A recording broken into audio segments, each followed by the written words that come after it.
રાતનો સમય હતો. વર્ષ હતું 1907. પંજાબના એક નાના ગામમાં અચાનક ઘોડાની ટાપોની અવાજ ગૂંજવા લાગી. બ્રિટિશ સૈનિકોની એક ટુકડી સીધી એક સામાન્ય દેખાતી હવેલી આગળ આવીને ઊભી રહી.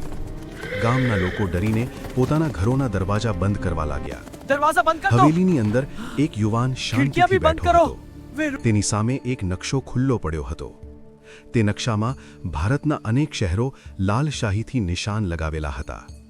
એ યુવકના ચહેરા પર કોઈ ભય નહોતો, પરંતુ આંખોમાં એક અજીબ શાંતિ અને અડગતા હતી. અચાનક દરવાજો તોડી બ્રિટિશ સૈનિકો અંદર ઘૂસી આવ્યા. અમે આખરે તમને શોધી કાઢ્યા, એક ઓફિસરે ગુસ્સાથી કહ્યું. તે યુવાને માત્ર હલવી સ્મિત કરી. તેનું નામ હતું સોહનલાલ પાઠક. આ નામ કદાચ તમે ક્યારેય સાંભળ્યું નહીં હોય. ભારતના સ્વતંત્રતા સંઘર્ષમાં અનેક એવા ક્રાંતિકારીઓ હતા જેમણે પોતાનું જીવન દેશ માટે અર્પણ કરી દીધું, પરંતુ તેમનું નામ ઇતિહાસના પાનાઓમાં લગભગ ગાયબ થઈ ગયું. આ છે એવી જ એક અદ્ભુત અને અવિસ્મરણીય કહાની. એક એવા ક્રાંતિકારીની કહાની જેણે બ્રિટિશ સામ્રાજ્યને ખુલ્લો પડકાર આપ્યો અને પોતાના અંતિમ શ્વાસ સુધી ભારતની આઝાદી માટે લડ્યો. સોહનલાલ પાઠકનો જન્મ 1883માં અમૃતસર નજીક થયો હતો. તેઓ એક સામાન્ય પરિવારમાં જન્મ્યા હતા. તેમના પિતા શિક્ષણને ખૂબ મહત્વ આપતા હતા. તેથી બાળપણથી જ સોહનલાલને વાંચવાનો ખૂબ શોખ હતો. પરંતુ તે સમય ભારત માટે ખૂબ મુશ્કેલ સમય હતો. બ્રિટિશ શાસન હેઠળ લોકો ગરીબી, કર અને અન્યાયથી પીડાઈ રહ્યા હતા. ગામોમાં ખેડૂતોનું જીવન ખૂબ કઠિન હતું. બ્રિટિશ અધિકારીઓનો અત્યાચાર દરેક જગ્યાએ જોવા મળતો હતો. નાના સોહનલાલ ઘણીવાર પોતાના પિતાને પૂછતા, ગુલામ કેમ છીએ? આપણે પોતાના દેશમાં હોવા છતાં ગુલામ કેમ છીએ? આ સવાલે તેમના મનમાં એક આગ પ્રગટાવી દીધી. જ્યારે તેઓ મોટા થયા ત્યારે તેમણે શિક્ષક તરીકે કામ શરૂ કર્યું. તેઓ ખૂબ જ બુદ્ધિશાળી અને વાંચન પ્રેમી હતા. પરંતુ એક દિવસ એક એવી ઘટના બની જેણે તેમના જીવનની દિશા સંપૂર્ણ બદલી નાખી. એક બ્રિટિશ અધિકારીએ ગામના એક વૃદ્ધ ખેડૂતને માત્ર એટલા માટે જાહેરમાં માર્યો કે તેણે કર ચૂકવવામાં થોડી મોડું કર્યું હતું. તે દ્રશ્ય સોહનલાલની આંખો સામે બન્યું. ખેડૂત જમીન પર પડી ગયો અને ગામના લોકો કંઈ કરી શક્યા નહીં. તે દિવસે સોહનલાલે મનમાં કસમ ખાધી, આ અત્યાચાર હવે વધુ સમય સુધી ચાલવા દેવાનો નથી. આ સમય દરમિયાન દુનિયાના વિવિધ દેશોમાં ભારતીય ક્રાંતિકારીઓ સક્રિય બનવા લાગ્યા હતા. વિદેશમાં રહેતા ભારતીયોએ બ્રિટિશ શાસન હેઠળ લડવા માટે એક સંગઠન બનાવ્યું હતું, ગદર પાર્ટી. આ પાર્ટીનું મુખ્ય મથક અમેરિકા અને કેનેડામાં હતું. તેના સભ્યોનો એક જ લક્ષ્ય હતો, સશસ્ત્ર ક્રાંતિ દ્વારા ભારતને આઝાદ કરવું. જ્યારે સોહનલાલ પાઠકને ગદર પાર્ટી વિશે ખબર પડી ત્યારે તેમણે તરત જ તેમાં જોડાવાનો નિર્ણય લીધો. તે સમયે ગદર પાર્ટી ખૂબ ગુપ્ત રીતે કામ કરતી હતી. તેના સભ્યો વિશ્વના વિવિધ દેશોમાં જઈને ભારતીય સૈનિકો અને લોકોમાં બ્રિટિશ સરકાર સામે બળવો કરવાની પ્રેરણા આપતા હતા. સોહનલાલ પાઠકને પણ એક મહત્વપૂર્ણ મિશન સોંપવામાં આવ્યું. તેમને એશિયાના વિવિધ દેશોમાં જઈને ભારતીય સૈનિકોને ક્રાંતિ માટે તૈયાર કરવાના હતા. સોહનલાલ પાઠક સૌથી પહેલા બર્મા ગયા, આજના સમયમાં જેને મ્યાનમાર કહેવામાં આવે છે. તે સમયે બર્મામાં બ્રિટિશ સેનામાં ઘણા ભારતીય સૈનિકો હતા. સોહનલાલ ગુપ્ત રીતે સૈનિકો સાથે મળતા અને તેમને સમજાવતા, તમે બ્રિટિશ માટે કેમ લડો છો? આ તો આપણી જ જમીન છે.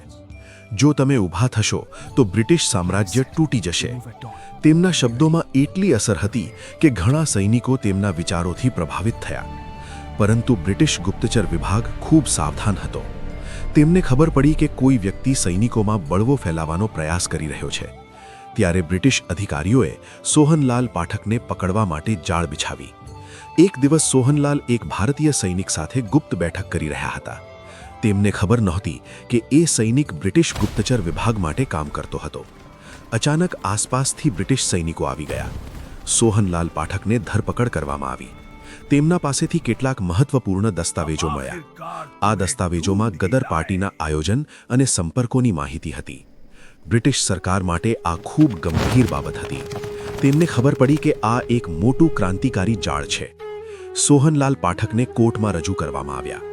બ્રિટિશ જજે તેમને પૂછ્યું, જો તમે બ્રિટિશ સરકાર સામે માફી માંગશો તો તમને બચાવી શકાય.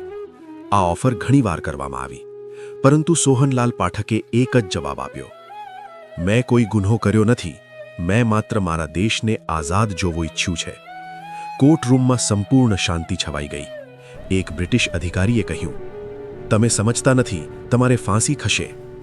સોહનલાલે શાંતિથી કહ્યું, જો મારી મોતથી ભારતને આઝાદી નજીક આવે તો એ મારા માટે ગૌરવની વાત હશે. બ્રિટિશ સરકારે અંતે નિર્ણય લીધો. સોહનલાલ પાઠકને ફાંસીની સજા આપવામાં આવી. 1916માં તેમને માંડલે જેલમાં રાખવામાં આવ્યા. ફાંસીના દિવસ પહેલા એક બ્રિટિશ અધિકારી ફરી તેમની પાસે આવ્યો. તેણે કહ્યું, આ તમારી છેલ્લી તક છે. જો તમે માફી માગશો તો તમારું જીવન બચી શકે. સોહનલાલ પાઠક થોડા ક્ષણ માટે ચૂપ રહ્યા. પછી તેમણે ધીમે અવાજમાં કહ્યું, માફી મને નથી માગવી, માફી તો બ્રિટિશ સરકારને માગવી જોઈએ, કારણ કે તેમણે મારા દેશને ગુલામ બનાવ્યો છે. ફાંસીના દિવસે સવાર થઈ. જેલની અંદર અજીબ શાંતિ હતી. સોહનલાલ પાઠક ખૂબ શાંત હતા. જ્યારે તેમને ફાંસીના તખ્તા તરફ લઈ જવામાં આવ્યા ત્યારે તેમણે ઊંચા અવાજે કહ્યું, ભારત માતા કી જય. આ શબ્દો જેલની દિવાલોમાં ગૂંજી ઉઠ્યા અને થોડા ક્ષણ પછી એક અજાણ્યા ક્રાંતિકારીનું જીવન સમાપ્ત થયું. સોહનલાલ પાઠકનું નામ કદાચ મોટા ઇતિહાસના પુસ્તકોમાં ઓછું મળે, પરંતુ તેમનું યોગદાન ખૂબ મહત્વપૂર્ણ હતું.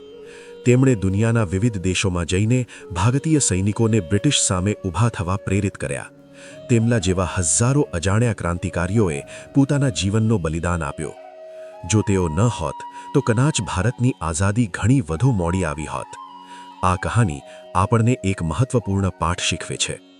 ઇતિહાસમાં ઘણા એવા લોકો છે જેઓએ કોઈ પ્રસિદ્ધિ વગર, કોઈ પુરસ્કાર વગર માત્ર પોતાના દેશ માટે બધું અર્પણ કરી દીધું. સોહનલાલ પાઠક પણ એવા જ એક અજાણ્યા નાયક હતા. તેમનું નામ ભલે ઇતિહાસના પુસ્તકોમાં ઓછું લખાયું હોય, પરંતુ તેમની હિંમત અને બલિદાન ભારતના સ્વતંત્રતા સંગ્રામના